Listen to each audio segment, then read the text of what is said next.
Protest nə efirdədir? Bu da siyasətdən deyil, futboldan danışacağıq. Fanatlar, sualım sizədir. Bəs siz bilirsinizmi ki, 48-ci ildə Hindistanın milli futbol komandası London Olimpiyadasında meydana ayaqyalın çıxıb? Bilməyənlər yaxın otursun. Beləliklə, 1947-ci ildə müstəqillik qazanan Hindistan bir il sonra, yəni 48-ci ildə Londonda keçirilən Olimpiyada oyunlarında iştirak hüququ qazanır. O vaxtlar elə indinin özündə belə Hindistan heç vaxt futbol ülkəsi sayılmayıbdı. Ən qəribəsiz odur ki, bu oyunlarda Hindistan milli komandası meydançaya ayaqyalın çıxıb. Səbəb kimi bu göstərilib ki, bəs Hindistanda futbol adətən ayaqyalın oynanılır və ona görə bu sazlı oynamaq onlar üçün daha rahatdır.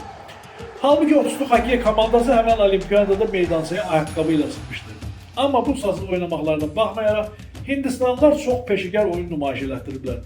Təsəvvür edin ki, Fransa kimi komanda ilə az qala heç oynayıblar.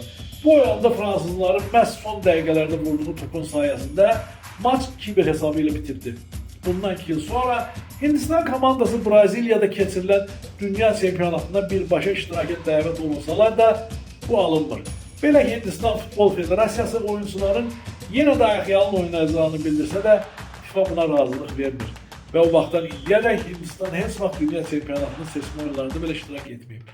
Bəs dünyanın ən tanınmış stadionunda 11 metrəlik zərbə nöqtəsinin altında dəfn olunan futbol ulduzu kimdir? Bunu bilmək üçün isə növbəti videomuzu izlə. Bu verilişi isə bəyəndinsə like edib paylaş.